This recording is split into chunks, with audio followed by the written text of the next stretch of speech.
Bienvenue pour ce temps de culte, à vous ici, au Temple du Bouclier à Strasbourg, mais aussi à celles et ceux qui sont si loin et si proches par le lien Internet.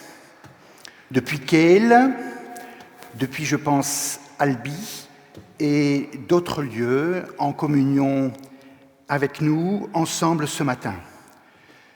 Bienvenue aussi à celles et ceux de la région de Strasbourg, mais aussi du centre de la France, du côté de Brive-la-Gaillarde. Herzlich willkommen. Merci. Et puis, je tiens à saluer aussi ce matin Najla Kassab, qui vient du Liban et de la Syrie. Elle est pasteur de l'Église protestante du Synode de Syrie et du Liban, et aussi présidente de la commission de la Communion mondiale des Églises réformées. Elle était avec nous hier pour le Synode réformé. Elle est ce matin parmi nous. I would like to welcome you, Najla Kassab. We had the possibility to meet yesterday. We are happy you can participate yesterday and today, ici en Église universelle et aussi si loin et si proche. Je vous invite à chanter que tout mon cœur soit dans mon chant. Nous nous levons. Amen.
Et nous restons debout pour dire notre reconnaissance. Merci. Merci pour les femmes et les hommes qui nous ont précédés dans la vie et qui ont donné à notre monde sa marque humaine. Merci pour les femmes et les hommes qui, par leur parole et leur écoute, leur présence et leur regard, nous permettent de tenir debout. Merci Seigneur pour les femmes et les hommes que tu portes par ta et qui nous transmettent ta parole de foi, d'espérance et d'amour. Ta paix, mon Dieu, dure à toujours.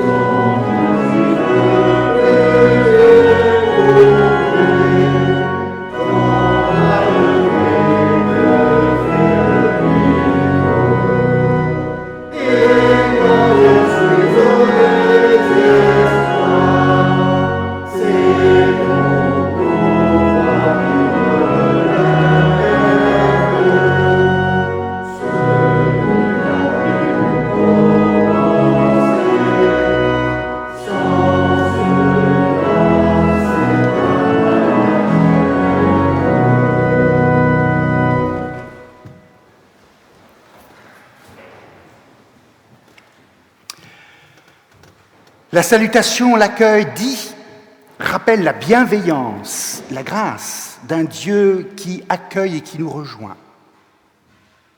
La reconnaissance, la louange rappelle que toute vie commence par dire merci pour tout ce qui a été donné, pour tout ce qui a été partagé. Je vous invite maintenant à nous rappeler ce que Dieu propose, ce que Dieu ordonne, pour que nous vivions bien les uns avec les autres. Nous allons dire ensemble donc ces 10 paroles anciennes. Dieu dit, « Je suis le Seigneur ton Dieu, c'est moi qui t'ai fait sortir d'Égypte où tu étais esclave, tu n'auras pas d'autre Dieu que moi. »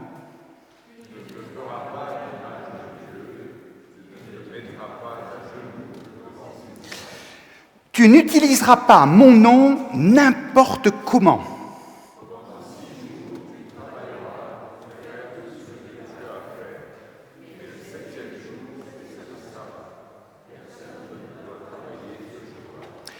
Tu honoreras ton père et ta mère.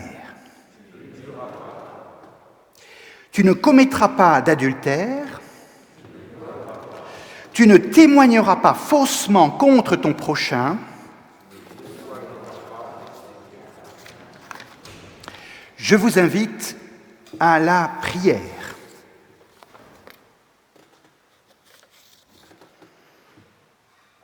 Mon Dieu, merci pour ces paroles anciennes, ces 10 paroles qui, à travers l'épaisseur de l'histoire, de la culture, de nos vies, des traductions, nous rejoignent. Elles sont une parole qui éclaire nos vies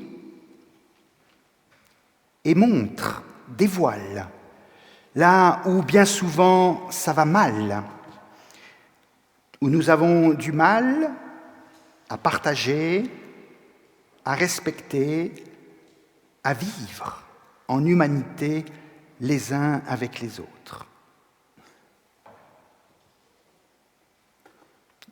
Alors Seigneur, que ces 10 paroles résonnent en nous avec leur décalage et disent, là où nous avons à redresser, à réorienter, à renouveler.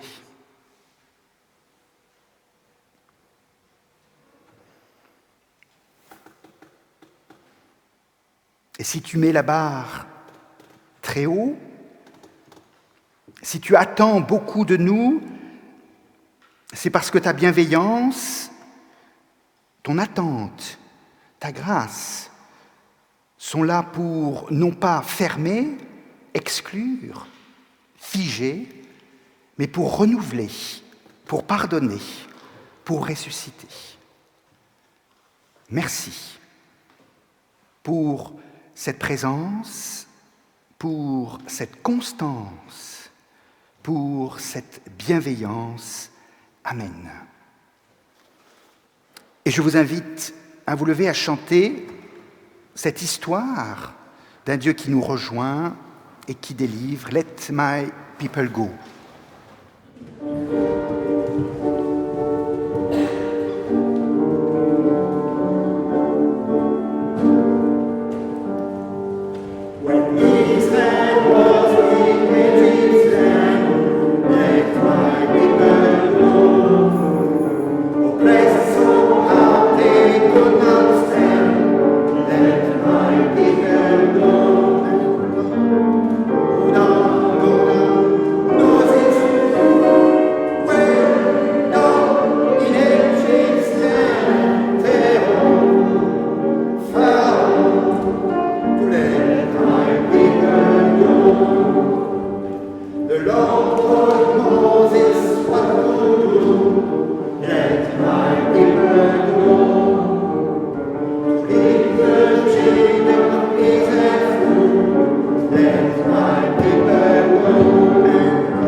Je vous invite à vous asseoir.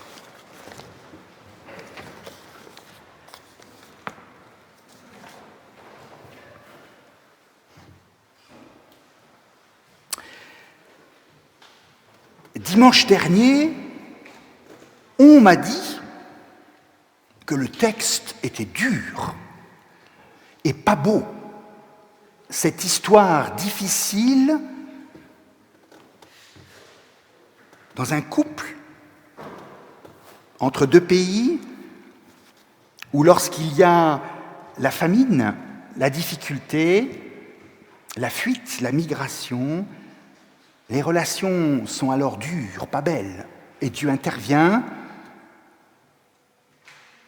pour établir et donner peut-être de la beauté. Alors aujourd'hui, je vous invite à voir de la beauté.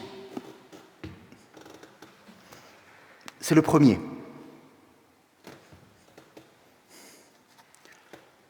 C'est beau.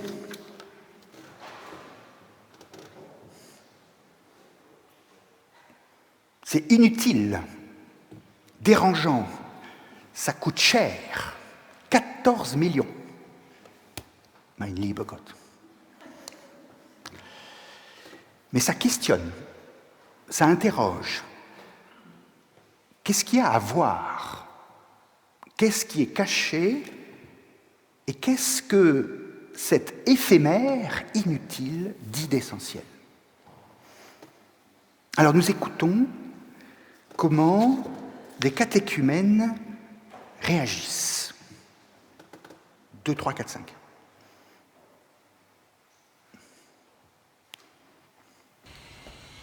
Personnellement, je trouve que ça sert à rien, c'est inutile. On ne sait pas où ça va finir, tout ce tissu. On aurait pu l'utiliser pour d'autres choses, comme des habits. Ça a dû coûter très cher à l'artiste pour pas grand-chose finalement, parce que ça dure 3 semaines. 3 semaines, c'est pas long.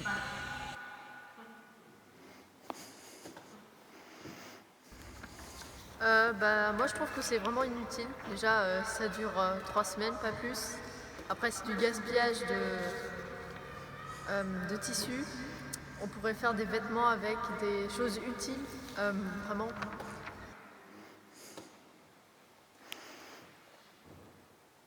Personnellement, je trouve cette œuvre très intéressante. car elles nous permettent de redécouvrir des monuments anciens que nous avons l'habitude de voir depuis des dizaines d'années, voire des centaines d'années.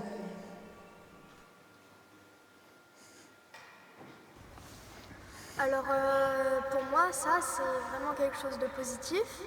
Bref, il y a aussi des côtés négatifs comme le gaspillage, mais ce qui est bien, c'est que ça permet pour moi de présenter aux gens qu'il ne faut pas toujours se renfermer sur soi-même.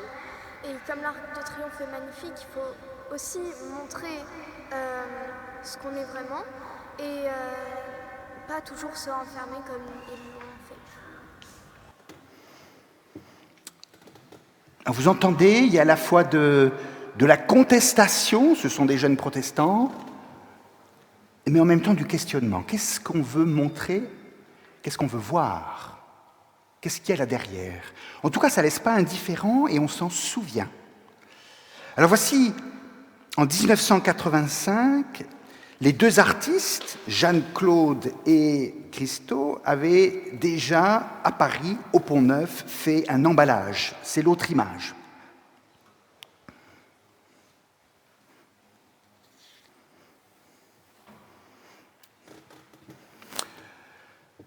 Là, déjà, on peut marcher dessus. Ça n'empêche pas le lien entre les deux rives. Ça aurait un peu plus de sens. On écoute les deux jeunes.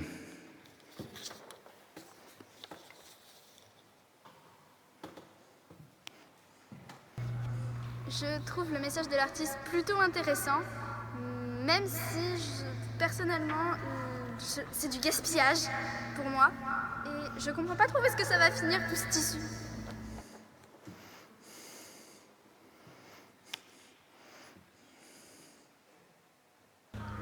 Après, pour le pont flottant en Italie, je trouve ça très joli, même si je déteste le orange. Voilà.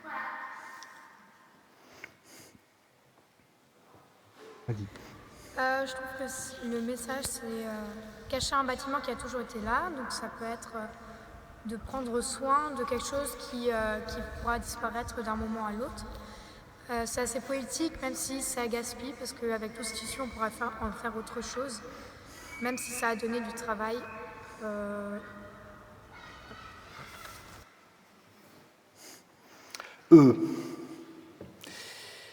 Voyons une troisième œuvre, 2016,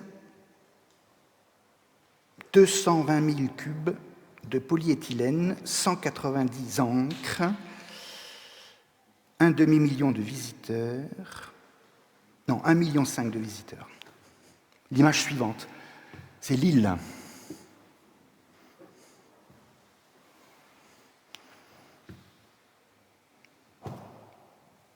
On marche sur l'eau. Ah, ça a du sens. Et on écoute les deux prochains groupes. Je trouve que c'est très beau, mais par contre c'est éphémère. Les couleurs sont très jolies. Je trouve que le orange, surtout du pont, ça contraste bien avec l'eau de l'océan, ou du lac plutôt, et avec le vert des arbres. Par contre, beaucoup de gens ont dû sûrement travailler sur ça, et c'est beaucoup de tissus qui auraient été utilisés pour quelque chose d'autre. Nous vous donnons un mot sur nos impressions sur les œuvres de Jeanne-Claude et Christo. Bizarre. Cadeau. Délicat. Original. Créativité. Emballage.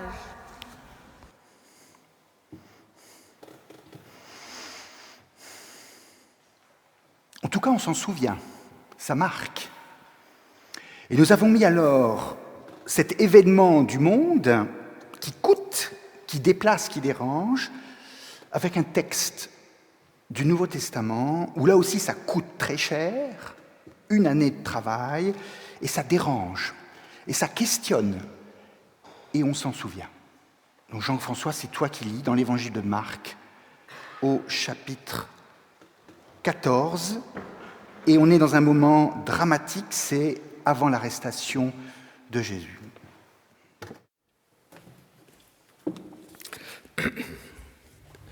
Jésus était à Béthanie, dans la maison de Simon le lépreux. Pendant qu'il était à table, une femme entra avec un flacon d'albâtre plein d'un parfum très cher fait de nard pur. Elle brisa le flacon et versa le parfum sur la tête de Jésus. Certains de ceux qui étaient là furent indignés et se dirent entre eux : « À quoi bon avoir ainsi gaspillé ce parfum ? On aurait pu le vendre plus de 300 pièces d'argent pour les donner aux pauvres. » Et ils critiquaient sévèrement cette femme. Mais Jésus dit : « Laissez-la tranquille. Pourquoi lui faites-vous de la peine ?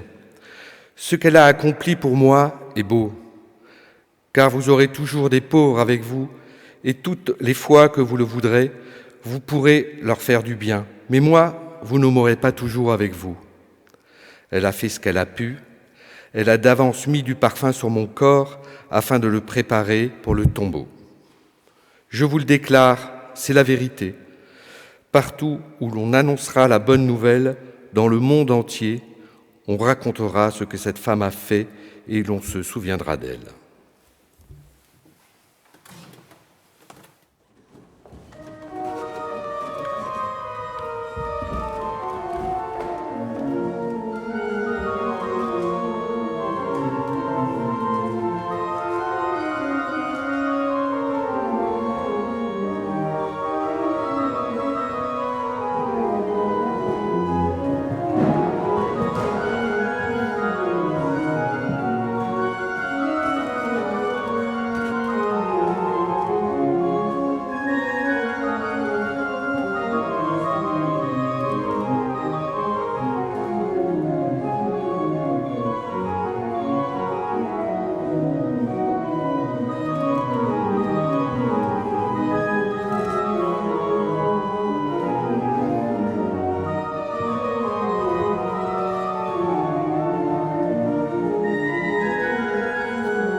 On ne connaît pas son nom, mais on se souvient de ce qu'elle a fait. Et on se souvient, parce que ça a coûté très cher, on pense une année de travail, et parce que ça a questionné, ça a contesté. Vous avez entendu le texte, qui, pour nous, est entré directement en tension, en résonance, avec nos regards sur l'Arc de Triomphe, sur le Pont-Neuf, sur cette île en Italie, voilée, ou peut-être dévoilée. Parce que qu'est-ce qu'on montre? Qu'est-ce que l'on vit? J'ai cherché des représentations de ce passage de Marc 14, c'est très difficile. Il n'y en a pas beaucoup. On montre souvent l'autre récit où la femme est au pied de Jésus et lave les pieds avec ses larmes et les essuie avec ses cheveux. Par contre, cette femme qui vient debout bénir et reconnaître Jésus, il y a beaucoup moins de représentations. Vous la montrez, celle de 1860. On va voir les influences du 19e et aussi orientales. Voilà. Alors tout est dans les regards, dans les mains.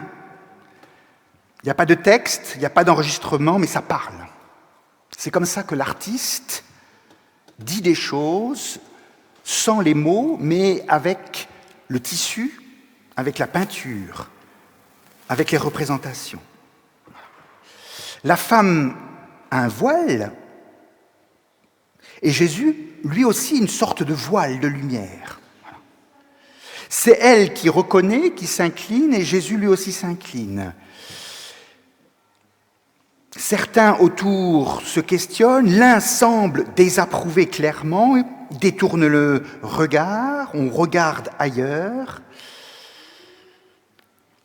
Mais il y a tout un geste de main, de proximité, qui disent quoi? C'est là qu'il nous faut entrer dans le récit et voir ce que ça dévoile pour chacune et chacun d'entre vous. Je ne pense pas que ça soit un geste amoureux. Je ne pense pas non plus que ça soit un geste d'onction royale, même si ça se rapproche.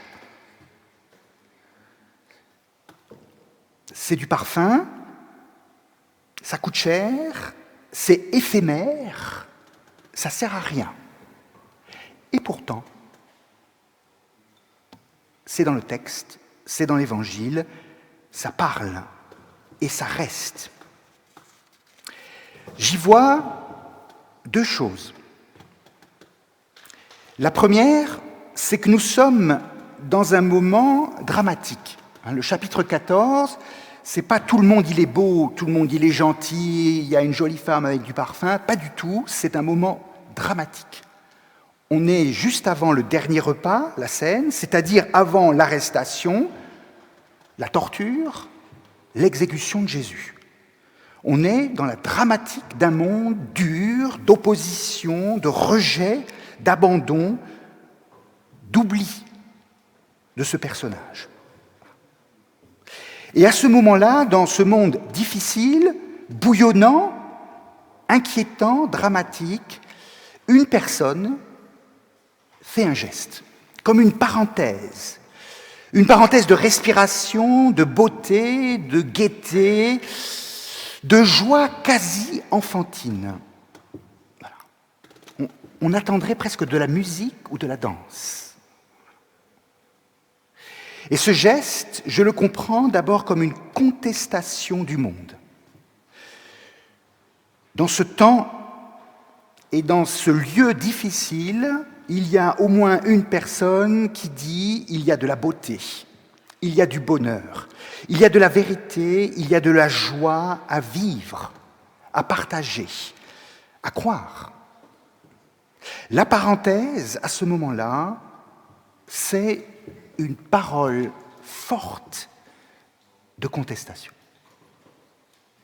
Vous le rejetez, vous allez l'arrêter, vous allez vers du drame, vers de l'exclusion, vers de la mort. La femme dit son attachement, son bonheur, cette beauté, sa confiance. C'est déjà pas mal. Alors bien sûr, ça ne va pas stopper le cours de l'histoire dramatique, quoique, est-ce que son geste, d'une certaine manière, n'anticipe pas la suite et pose des jalons, peut-être de lutte et d'engagement, mais un jalon pour la suite de l'histoire. Elle prend, dit le texte, au sérieux le corps de Jésus, c'est-à-dire sa vie, sa fragilité et sa mort. C'est-à-dire qu'elle dit non seulement de la beauté, de la bonté, de la joie, de l'amour, mais elle dit aussi une vérité. Elle ne cache pas qu'il va mourir. Elle ne cache pas cette réalité dure et difficile. Et ça, c'est important. C'est parce qu'on voit un drame qu'on peut aussi affirmer la joie. C'est parce que l'on sent la mort que l'on peut dire la vie et la résurrection. C'est parce qu'il y a de la misère, de la dureté, que l'on peut alors dire une parole de présence et d'engagement. C'est parce que les psaumes disent à la fois la reconnaissance, la joie, le bonheur, qu'ils peuvent aussi dire la contestation, l'accusation, l'engagement.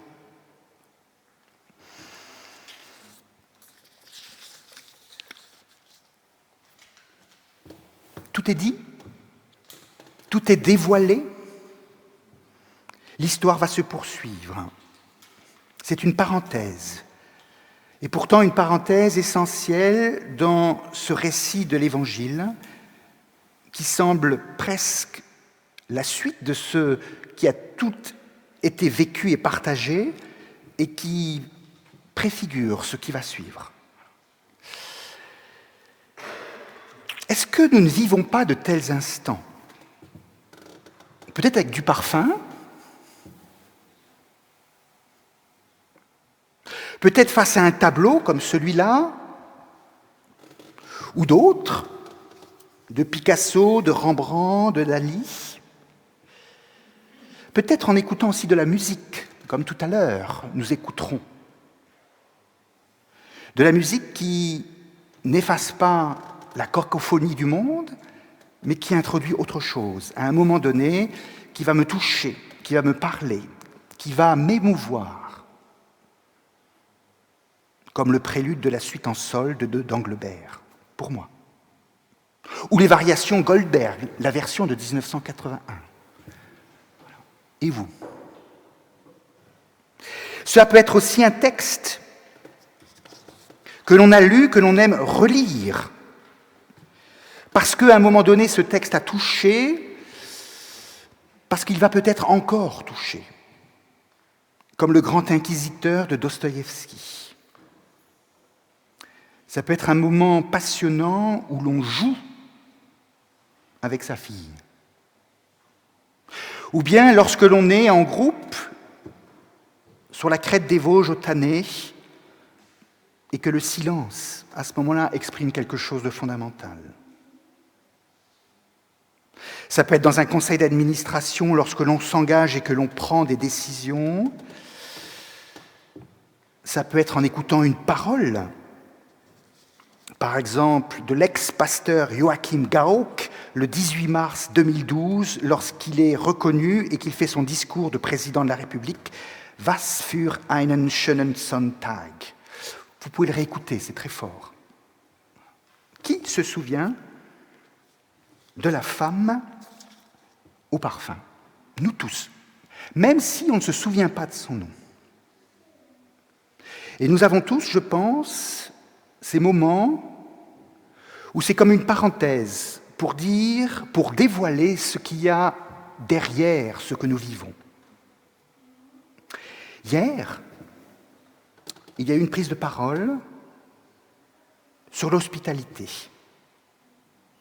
qui est plus que le service, qui crée ce temps et cet espace où non seulement on va rendre service, mais on va offrir à une personne du temps, un lieu, pour que la personne ait une place, pour être vue, pour être dévoilée, pour grandir. Si j'ai bien compris, Najla. L'Arc de Triomphe. Vous pouvez revenir avec l'Arc de Triomphe. Voilà. En fait, il cache.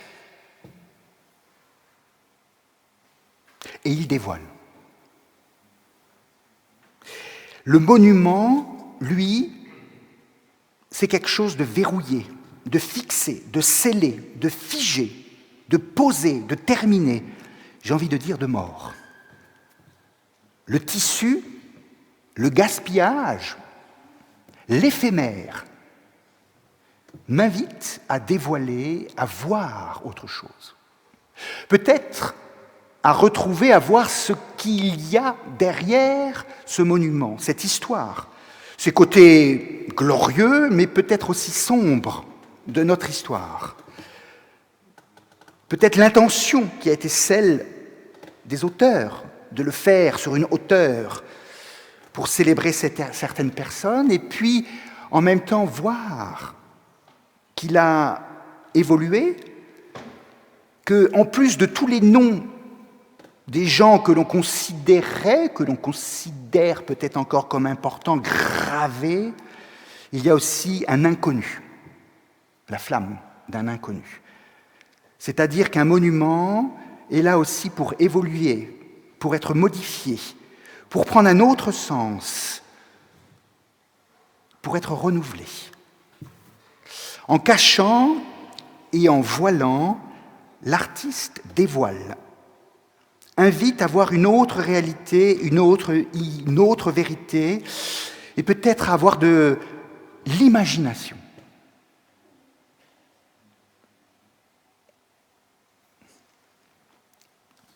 Tout à l'heure, nous allons partager le pain et la coupe de la Seine, de manière particulière, parce que nous sommes toujours en période de pandémie, il faut faire attention, mais là aussi, dans ce moment de parenthèse, de respiration que nous allons vivre, que nous allons partager, est-ce qu'on va s'en souvenir? Est-ce que ça va marquer?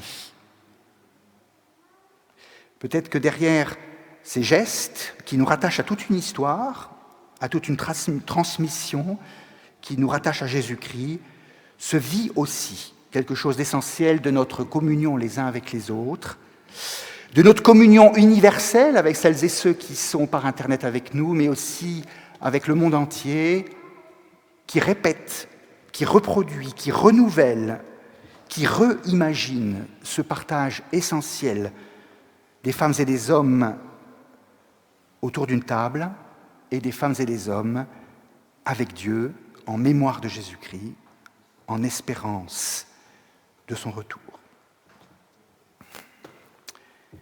Amen.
Et je vous invite à vous lever pour dire la foi à travers cette expression de l'Église unie du Canada. Alors, celles et ceux qui sont loin, vous pouvez le dire en français là sur Internet, mais on va le dire en anglais, en alternance. Hein. Faites comme moi, n'ayez pas peur de votre accent français.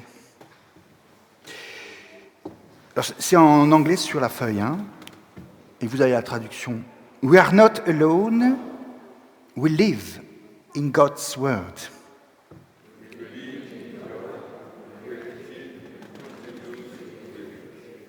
Who has come in Jesus, the Word made flesh, to reconcile and make new.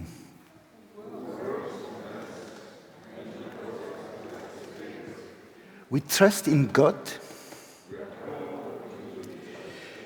to celebrate God's presence, to love and to serve others,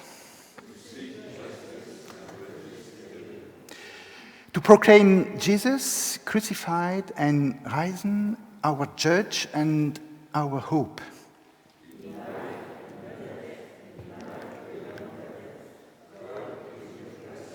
We are not alone.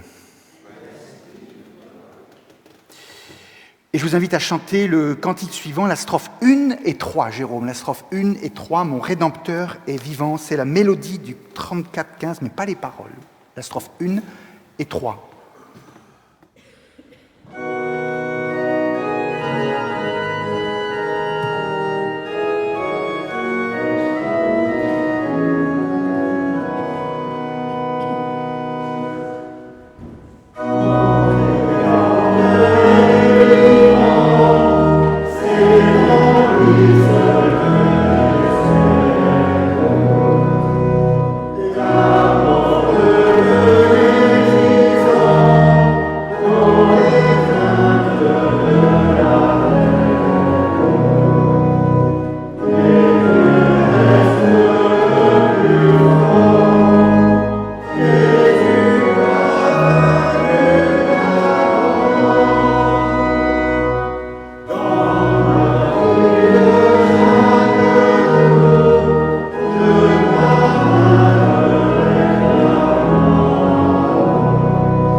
Voici le moment de partager les annonces. Un grand merci à l'équipe technique qui permet la retransmission et qui s'adapte avec autant de souplesse aux improvisations du pasteur.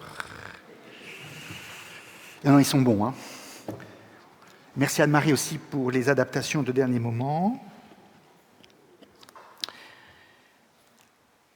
Vous avez vu qu'il y a des décorations parce que cet après-midi, il y aura la bénédiction du mariage de Constance Brisson et Paul Ait-Ghezala, qui a été animateur ici. Voilà.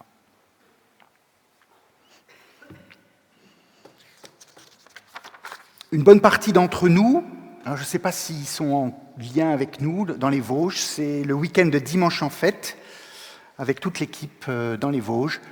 Ils ont eu du beau temps hier. Et aujourd'hui, c'est d'une autre beauté. Voilà. La semaine prochaine, il y aura aussi la bénédiction de mariage de Laure Anne Schmidt et Wael Hassan. Donc ce sont des bénédictions qui ont pris du temps parce que avec le Covid, il a fallu un peu déplacer les choses. Voilà.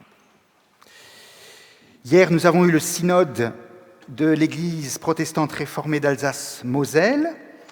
Entre autres, Christian Krieger a été réélu président. Et puis, nous accueillons Najla Kassab, et peut-être, Christian et Najla, vous pouvez venir devant si vous acceptez to thank you, Christian, to present to us Najla Kassab. Et Christian, tu viens traduire ou... Ah bah c'est Jean-Gustave, très bien. Voilà. Pour dire un mot, je suis très heureux que vous partagiez avec nous ce temps, hier et aujourd'hui. Thank you.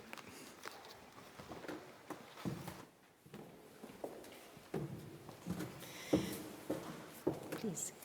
Good morning. I'm so happy to worship with you this morning. Je suis content de partager ce culte avec vous ce matin. And thank you for your hospitality. Merci pour votre hospitalité. You know, including the English in the hymns and the tunes and the stories, I felt I am welcome to the worship to this morning. Merci d'avoir inclus de l'anglais dans votre culte. Merci pour les mélodies que je connais. Je me sens chez moi. It's a special feeling for me to be worshiping where Calvin was around. C'est un sentiment tout à fait particulier pour moi d'être au culte dans un endroit où Jean Calvin a été. And especially today, to have the word preached, I think Calvin will be happy that this is done for today. Et merci pour le texte et ce qui a été dit aujourd'hui. We don't speak about the past. We speak about what God is doing today with us as a church as well. Nous parlons de ce que Dieu fait aujourd'hui avec nous et avec son Église. Here in Strasbourg and À Strasbourg and in Beirut et à Beyrouth d'où je viens. and around the world, how God is using the church for a better, dignified tomorrow for all. Et dans le monde entier. You know, we just sang that we are not alone. Nous pouvons être reconnaissants simplement de ne pas être seuls. And today we worship together as the one body of Jesus Christ. Et aujourd'hui, nous célébrons notre culte ensemble comme famille de Jésus-Christ. You know, learning from the history, Nous but apprenons de l'histoire and looking for tomorrow. et nous projetons vers demain, vers l'avenir. And asking what does the Lord require of every one of us today? Et nous demandons qu'est-ce que Dieu attend de chacun d'entre nous aujourd'hui. What does the Lord require from the young generation in our churches today? Qu'est-ce que Dieu attend de la jeune génération dans nos églises aujourd'hui? I was thinking probably the coronavirus time where we were at home. It was a time of reflection. La crise du corona a été, lorsque nous avons été longtemps à la maison, a été pour nous tous une période de réflexion. And to think of where is hope. Et nous a permis de réfléchir, mais où est l'espoir? Hope partially is with the vaccine, Une partie de l'espoir se trouve dans le vaccin. but hope is mainly because we are together. Mais l'espoir, c'est surtout pour nous le fait d'être ensemble. The whole world went through the same pain, Le monde entier a traversé la même épreuve difficile. and today we hope that the whole world will heal together. Et aujourd'hui, nous espérons que le monde entier pourra guérir de cette pandémie. And as a church, we will work towards justice, that all will have healing. Et en tant qu'Église, il faut que nous veillions à ce que tous puissent guérir. Where there are areas that did not have the chance to receive any vaccine. Il y a beaucoup de gens et beaucoup de pays où presque personne n'a pu recevoir de vaccin. The church is a sign of hope when we are a church of healing to other people. L'Église est un signe d'espoir pour d'autres gens, Not healing only physically, but healing from the way we feel inside with the challenges today. And healing from what we feel inside of us. c'est une guérison de ce que nous ressentons à l'intérieur de nous. and to be happy people who live in dignity. Et to be Happy people living in dignity. et d'être des gens heureux qui vivent en dignité. And this is why, as World Communion of Reformed Churches, Et en tant que communion réformée mondiale, a body of 100 million Reformed members around the world, nous comptons 100 millions de membres dans le monde entier. we focus on linking our faith to the way we live on the street. Nous nous efforçons de vivre notre foi ici, mais comme nous la vivons aussi dans la rue, dans la société dans laquelle nous sommes. And this is what we call justice. Et c'est ça ce que nous appelons justice. It is faith that goes out to the street that makes a difference in the life of the people. C'est le fait que notre foi sorte dans la rue qui fera une différence avec les gens. And this is our challenge, to be a church going out, the same way the youth are out today on the mountains. Et c'est ça notre défi, de sortir dans la rue, de même que vos enfants sont aujourd'hui partis en excursion pour le week-end. A church that's ready to take the risk of going out and asking the Lord to use every one of us for everybody who is struggling. Une église qui sort et is a church. Going out to use, for everybody who is struggling. Une église qui sort vers l'extérieur est une église qui a besoin de chacun d'entre nous pour s'engager. Yes. We need to trust that God is using us today. Il faut que nous fassions confiance au fait que Dieu peut utiliser chacun d'entre nous aujourd'hui. And God will continue to use the church as a tool for healing the world. Et Dieu veut continuer à utiliser son Église comme un outil pour Healing the world. comme un outil pour guérir le monde. Thank you for your preaching today, and Merci pour votre sermon aujourd'hui. and thank you for being together and being the church of the day together. Et merci d'être réunis là pour vous êtes l'Église quand vous êtes ensemble.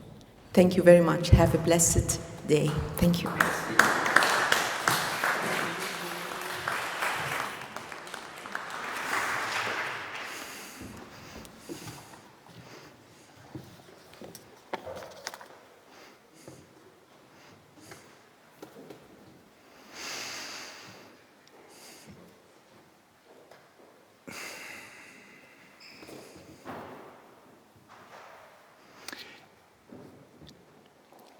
Il est bon de laisser cheminer les paroles.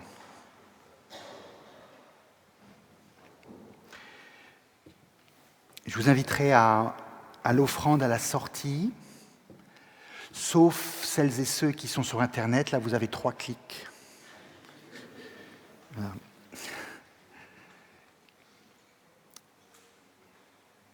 Nous vous invitons maintenant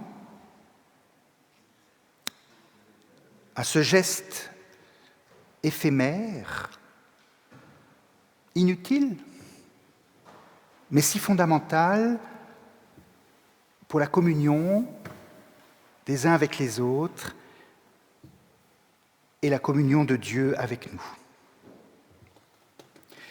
Car le repas est ce moment essentiel où nous nourrissons notre corps, mais où nous partageons avec celles et ceux qui sont là l'essentiel de ce qui nous fait vivre, le pain, la coupe, mais aussi le regard, la parole, le partage, la justice, notre commune humanité.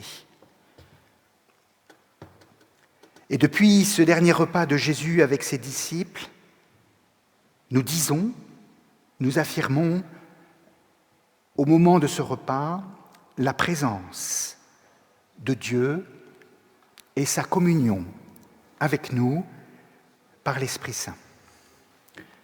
En effet, souvenons-nous, le soir venu, Jésus se mit à table avec ses disciples et pendant le repas, il prend du pain et après avoir remercié Dieu, il rompt le pain, le donne à ses disciples en disant « Prenez, mangez, ceci est mon corps ». Ayant aussi pris la coupe, il remercia Dieu et la donna à ses disciples en disant « Buvez-en tous, car ceci est mon sang, le sang de l'alliance qui est versé pour la multitude pour le pardon des péchés. Faites ceci en mémoire de moi. »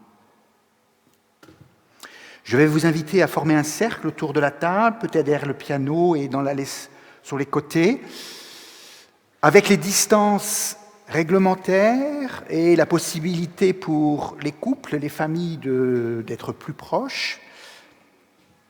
Chacun est invité, je rappelle, selon la grande liturgie, hommes et femmes, juifs et grecs, esclaves et hommes libres, protestants et non-protestants, adultes et enfants, chacun, en conscience et en confiance, est invité à partager ce moment les uns avec les autres et avec Dieu. Le pain et la coupe ne circuleront pas, parce qu'ils ne peuvent pas actuellement, mais nous ferons circuler la parole et la bénédiction qui exprimeront notre commune communion.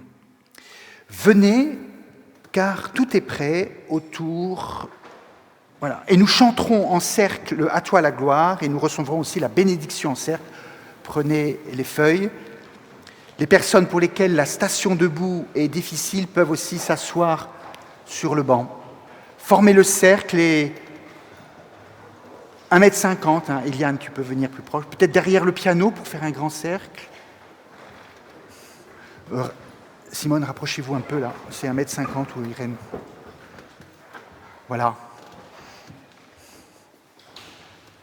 Là, il y a de la place. Là. Il y a 5 mètres, donc vous pouvez vous...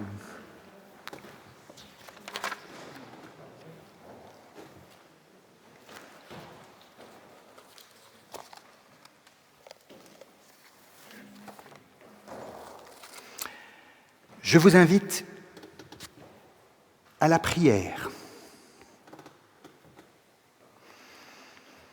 Mon Dieu, au moment de partager le pain et la coupe, nous nous souvenons de Jésus-Christ. Sa mort et sa résurrection sont notre mort et notre résurrection. Au moment de partager le pain et la coupe, nous te présentons notre monde si loin et si proche, avec ses luttes, ses essoufflements et aussi ses espoirs, ses réalisations. Donne-nous de savoir voir et de savoir soutenir et accompagner celles et ceux qui luttent, qui labourent, qui prient pour le partage et la justice dans notre monde. Au moment de partager le pain et la coupe, nous te présentons les plus jeunes et les plus âgés, ici, présents dans ce temple du bouclier, mais aussi en communion universelle à travers le monde, et dans le silence. Chacun peut présenter telle situation ou telle personne que nous portons particulièrement.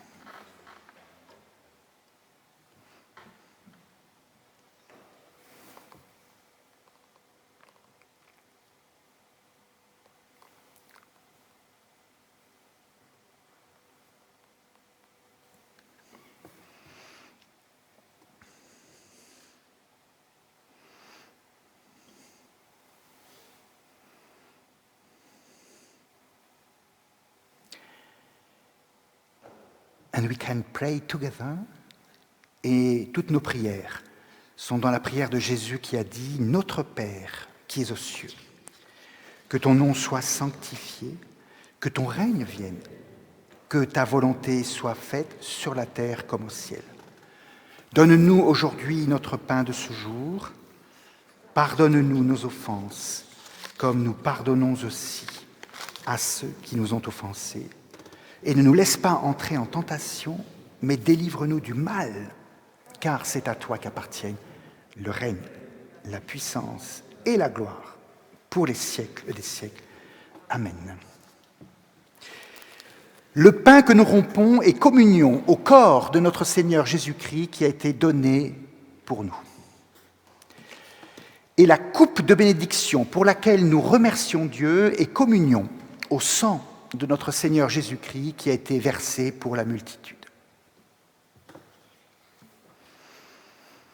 Je vous invite maintenant à communier par le corps, par la parole, par le regard, en faisant circuler la bénédiction que je vais lancer ici, en tutoiement ou en vouvoiement, en anglais, en allemand, en français. Que Dieu te bénisse et soit bénédiction pour les autres.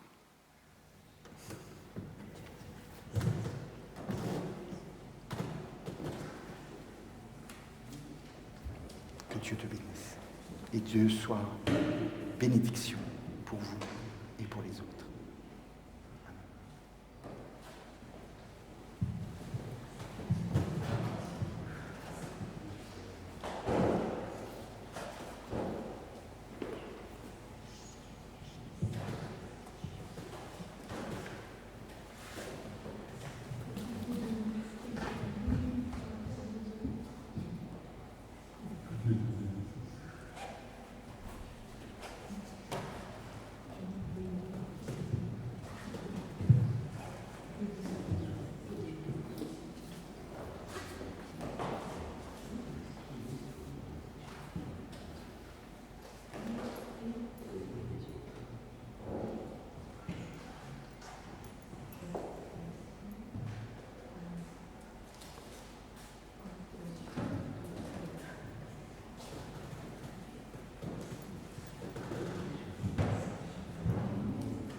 Et à celles et ceux qui sont si loin et si proches, que Dieu vous bénisse et soyez bénédiction pour celles et ceux qui vous entourent et auxquels vous pensez. À toi la gloire, je vous invite à chanter la première strophe et le refrain en français, puis la seconde strophe en anglais et le second refrain comme vous voulez. Mais on ne fera pas la troisième strophe. Merci Jérôme. On ne fait que 2 strophes, Jérôme.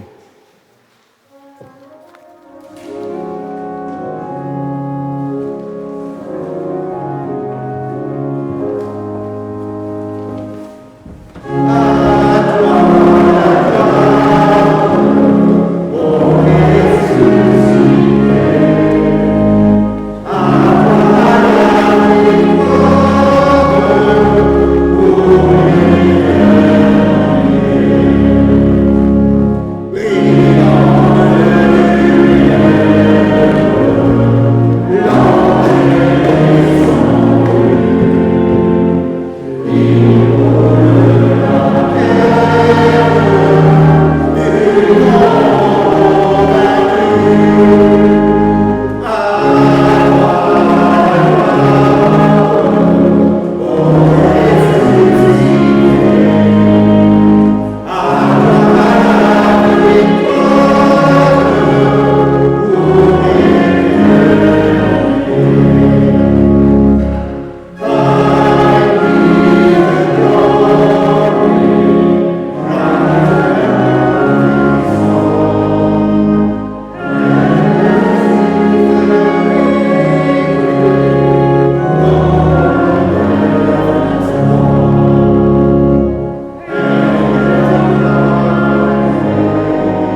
Et je vous invite à recevoir la bénédiction de la part de Dieu. Que l'amour de Dieu notre Père, que la parole de Jésus-Christ notre Seigneur et que la paix du Saint-Esprit vous accompagnent et viennent toujours mettre de la beauté, de la justice et de l'espérance dans vos vies. Amen. Et je vous invite à chanter le dernier chant, peut-être en anglais.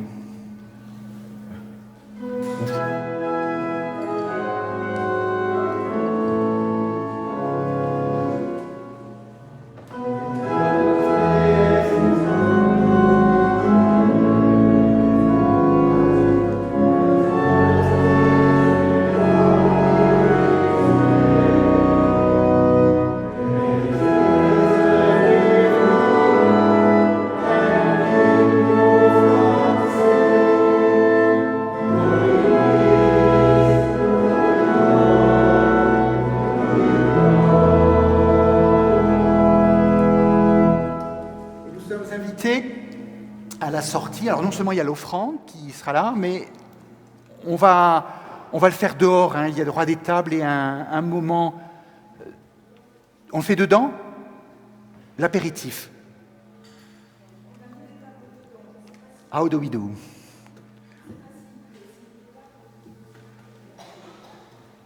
Alors on fait attention, hein, on ne mélange pas les mains, on prend la distance et tout. Non mais on le fait dedans ou dehors finalement?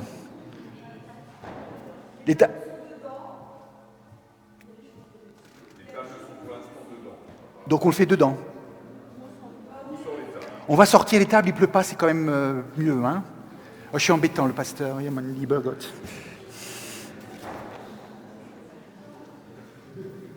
Qu'est-ce qu'on fait, François? Tu es conseiller presbytéral, là, faut que tu me... Alors, on sort. Donc je vous invite à sortir et à avoir ce temps d'échange les uns avec les autres.